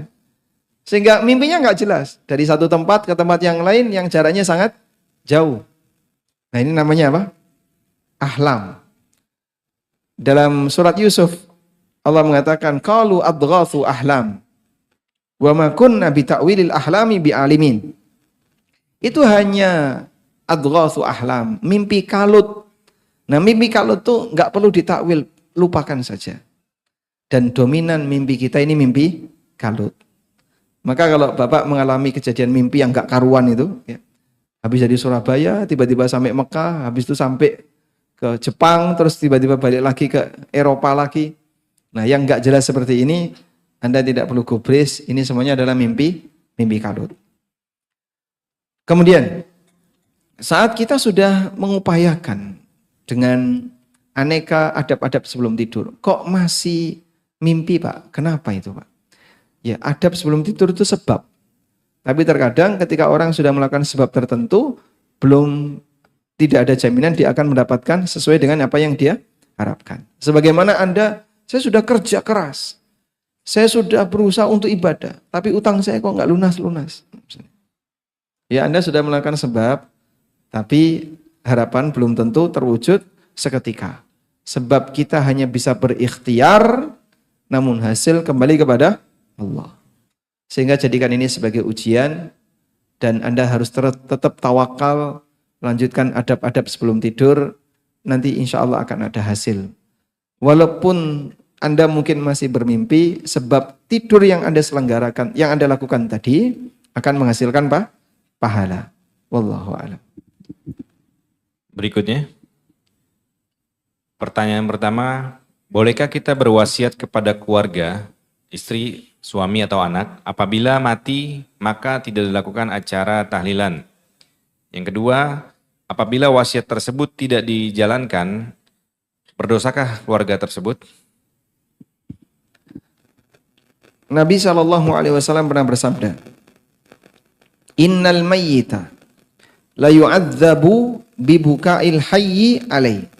Sesungguhnya mayit akan dihukum dengan tangisan orang yang masih hidup yang menangisi kematiannya. Hadis ini sahih riwayat Muslim. Ada sisi yang aneh enggak Pak dari hadis ini? Hadis ini salah satu di antara yang dibahas oleh para ulama. Sisi keanehannya begini. Yang nangis kan yang hidup. Kenapa yang dihukum yang mati? Ini amalan orang lain, tapi yang menerima tanggungannya yang sudah meninggal.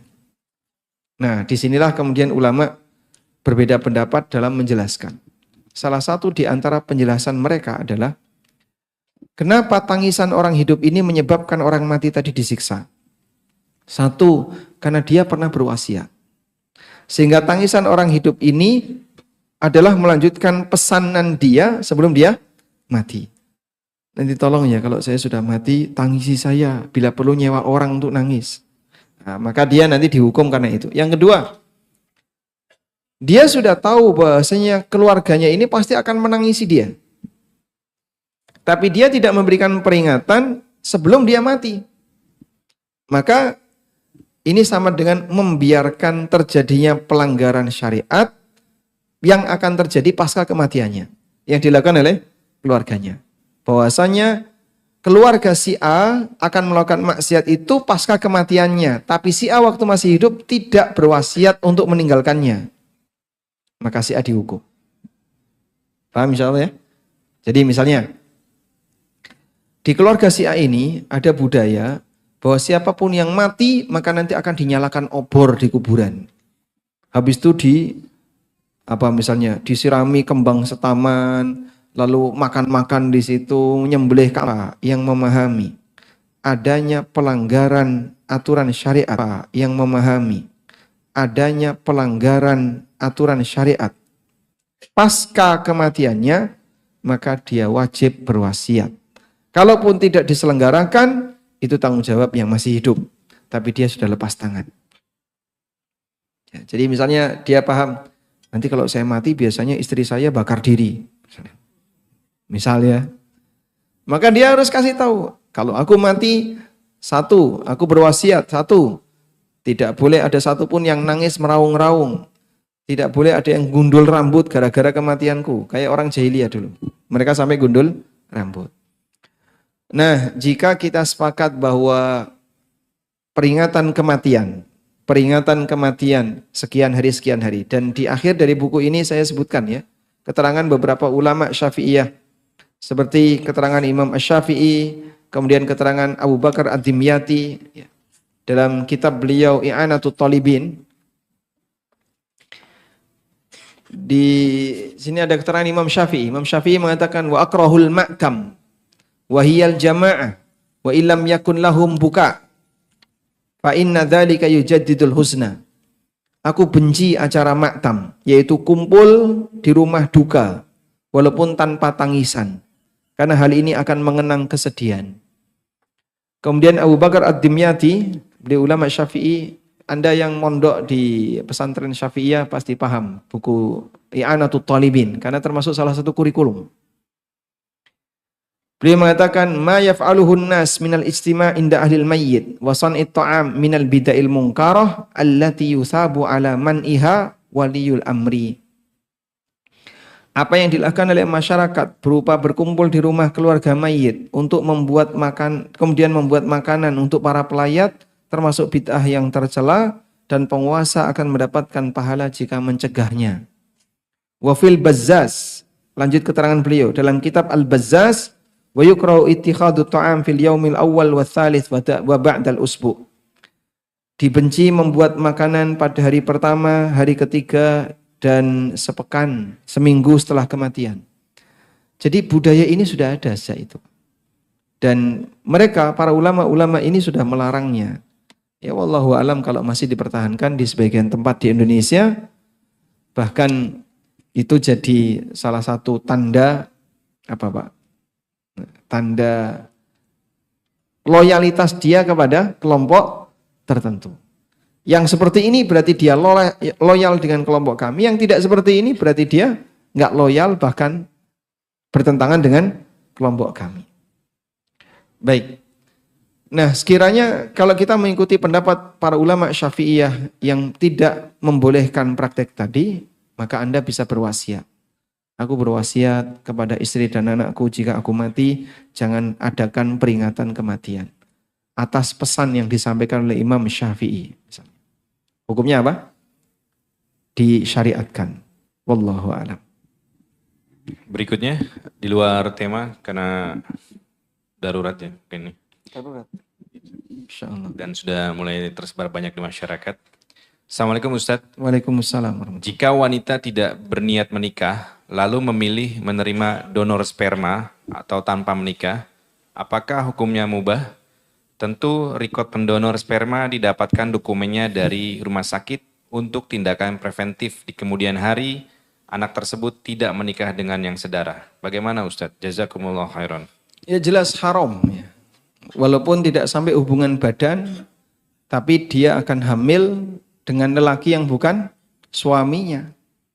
Jalur untuk punya anak hanya satu, yaitu melalui jalur pernikahan. Apa bedanya manusia dengan kambing yang lahir?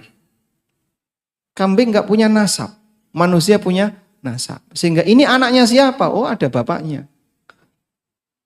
Kawinnya sama Pak, bedanya akad nikahnya. Sehingga kalau ada wanita yang hamil tanpa akad nikah, ya statusnya ini adalah anak hasil zina. Oleh karena itu di posisi ini, siapapun manusia yang ingin punya anak, dia harus melalui satu gerbang namanya mitsaqun ghalidh, perjanjian yang kuat disebut oleh Allah dalam Al-Qur'an wa akhadna minkum mitsaqan ghalidha, dan mereka telah mengambil satu perjanjian yang kuat, itulah akad nikah. Hanya dari gerbang akad nikah baru bisa punya anak. Kalau cara seperti tadi donor sperma, ya mau dimasukkan dengan cara suntik, mau dimasukkan dengan cara zina, kan sama saja. Sehingga anak ini terbentuk dari hasil di luar akad nikah dan statusnya anak zina. Wallahu a'lam. Berikutnya, semoga tercerahkan yang tadi bertanya. Apakah ada mati suri di dalam Islam Ustaz? Kita tidak mungkin mengalami kematian 3 kali. Adanya kematian 2 kali. Kematian pertama sudah kita alami sebelum kita ditiupkan ruh. Kematian yang kedua adalah nanti saat kita pindah alam. Nah, lalu bagaimana dengan mati suri? Mati suri itu hakikatnya orang pingsan dalam waktu yang panjang, arwahnya ditahan oleh Allah sebagaimana orang tidur, yang disebut dengan al-wafatus sughra tadi ya, wafat kecil, sebagaimana orang tidur. Lalu dikembalikan oleh Allah dalam jangka waktu yang panjang. Misalnya 3 hari, 4 hari, setelah itu dia kembali hidup lagi. Tapi sejatinya dia belum mati. Karena posisi arwah ini dikembalikan ke jasad di dunia. Dah?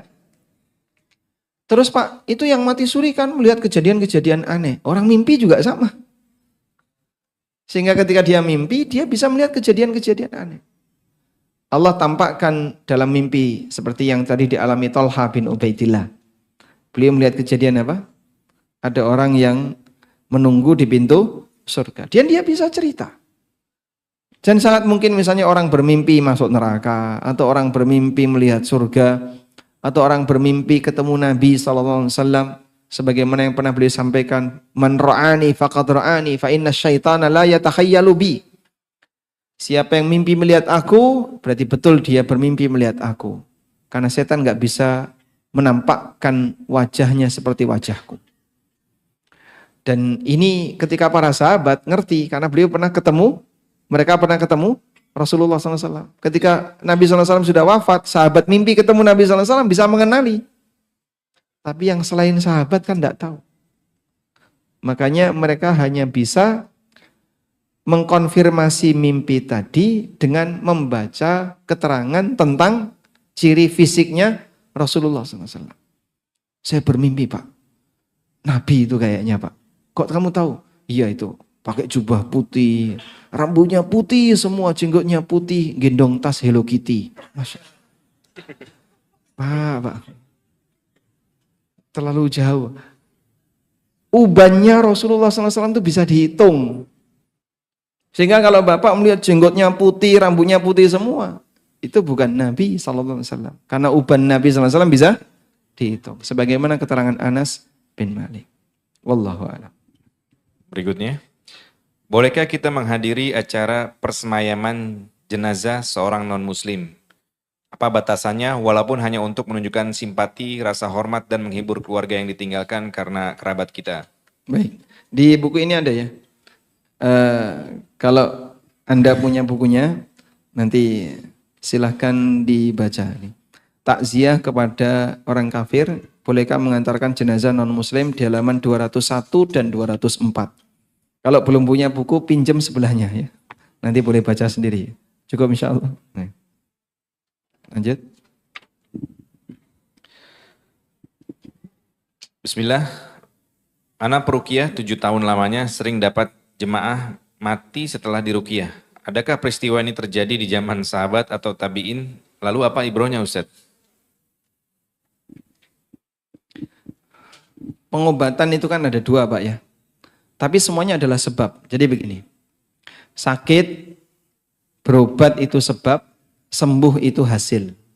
Begitu ya. Sehingga ada kejadian, upaya untuk keluar dari kejadian, dan ada hasil. Satu-satunya zat yang bisa menciptakan akibat tanpa sebab hanya Allah. Innama amruhu idza arada syai'an ayyaqula lahu kun fayakun. Ketetapan Allah ketika menghendaki sesuatu, Allah tinggal berfirman kun, maka jadilah. Manusia enggak punya kekuatan itu. Maka manusia kalau ingin mendapatkan akibat, dia harus menempuh sebab. Ya? Pengen pinter ya belajar, pengen sugih jangan ke pesugihan. Dia harus menempuh sebab. Nah, sebab ini ada dua.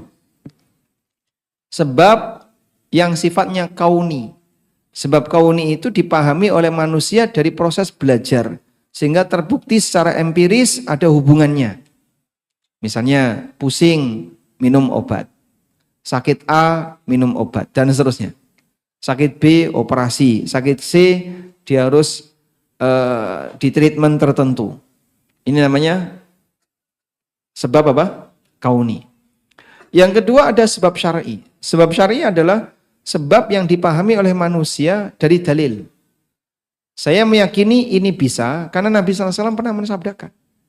Contohnya ruqyah.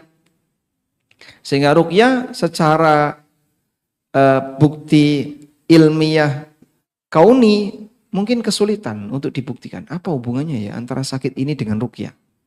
Karena dia dijelaskan berdasarkan apa? Dalil. Maka ruqyah ini terjawab dengan bahasa iman.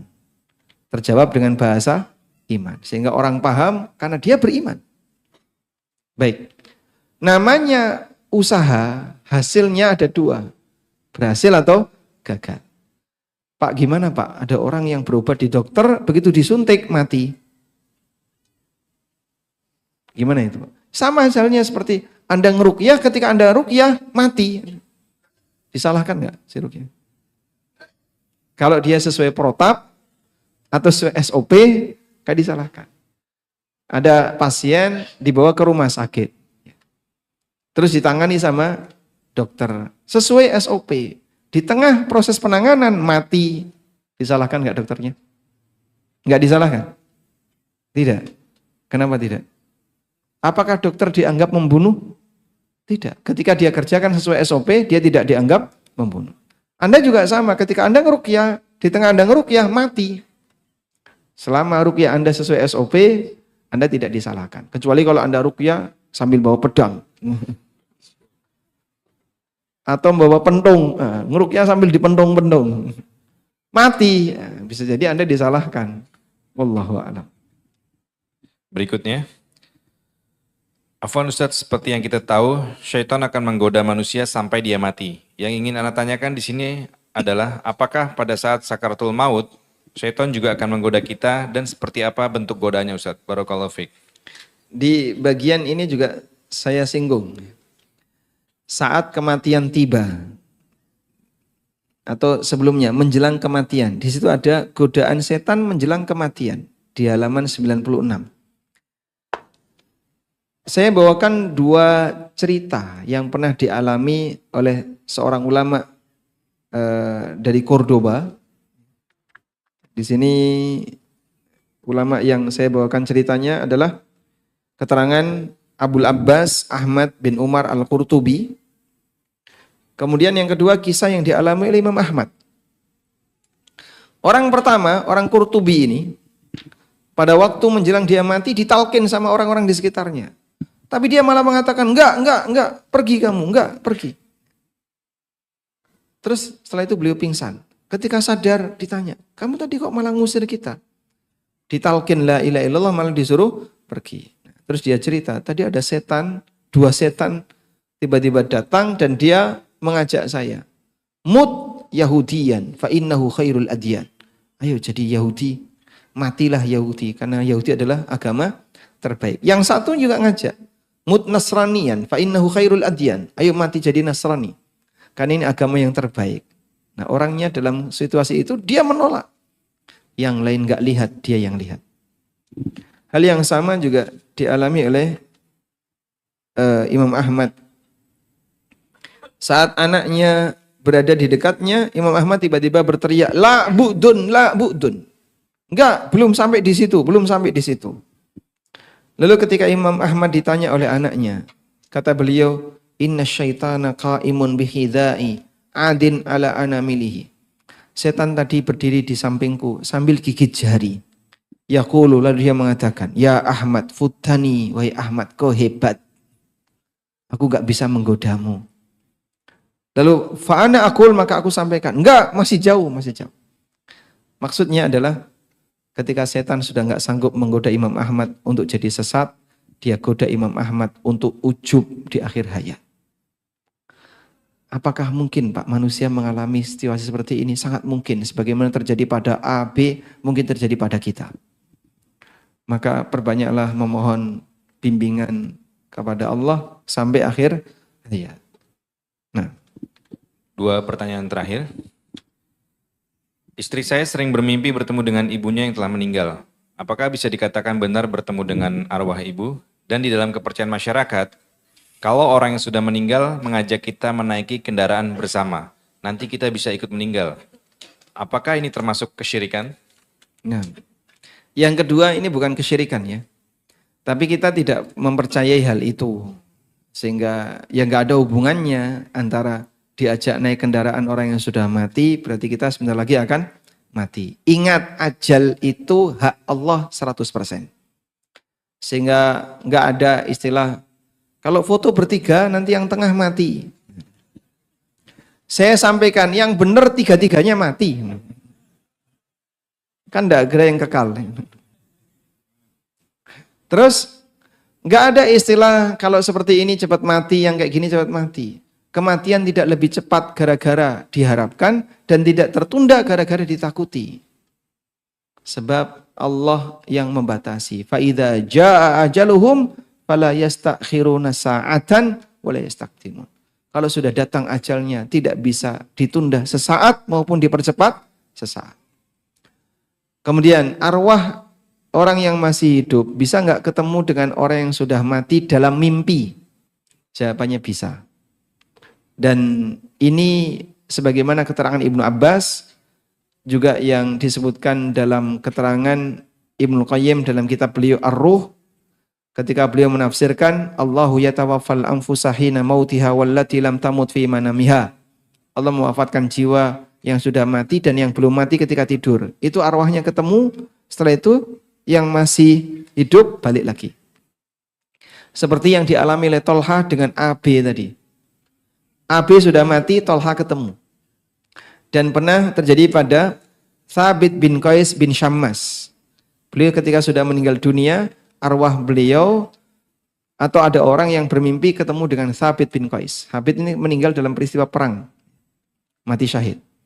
Nah, banyaknya kejadian real yang dialami oleh orang soleh masa silam dan cerita itu disampaikan Nabi SAW disampaikan kepada Nabi SAW tanpa pengingkaran, menunjukkan bahwasanya orang hidup bisa saja bermimpi ketemu orang yang sudah mati. Wallahu a'lam. Pertanyaan terakhir. Assalamualaikum Ustadz. Semoga Allah beri kesehatan bagi Ustadz, tim serta para jamaah. Amin. Amin. Waalaikumsalam. Bagaimana sikap seorang istri untuk menenangkan menghadapi suami yang berkata, jika apa ini tandanya aku ingin meninggal karena sakitku ini. Padahal beliau baru sakit 3 hari. Padahal kalimat seperti itu membuat gelisah, takut hati seorang istri. Jazakallahu khairan Ustaz. Masya Allah. Dan memang terkadang aneh-aneh pikiran orang di saat dia sedang sakitnya. Maka kalau nanti suami Anda bilang seperti itu lagi, Bapak tenang saja, sudah ada antrian berikutnya. Baik, ya tenangkan suaminya ya. Ajal tidak bisa dipercepat dan tidak bisa ditunda. Kalaupun Bapak sakit 3 hari, sabar dan jangan mengharap kematian. Tapi kalau misalnya seseorang menulis wasiat atau apa, silahkan. Karena wasiat itu ditulis atas dasar ingin memberikan pesan agar nanti ditunaikan barangkali ajalnya datang. Wallahu a'lam. Baik, demikian yang bisa kita bahas. Mudah-mudahan kita bisa selesaikan buku ini di sesi berikutnya. Dan semoga Allah memberikan manfaat dari apa yang sudah kita sampaikan. Allahumma anfa'na bima 'allamtana wa 'allimna ma yanfa'una warzuqna ilma. Wa sallallahu ala nabiyyina Muhammadin wa ala alihi wa sahbihi wa sallam. Wa akhiru da'wana alhamdulillahi rabbil alamin. Wassalamualaikum warahmatullahi wabarakatuh. Waalaikumsalam warahmatullahi wabarakatuh. Alhamdulillah kajian telah selesai dan insyaallah tadi Ustaz juga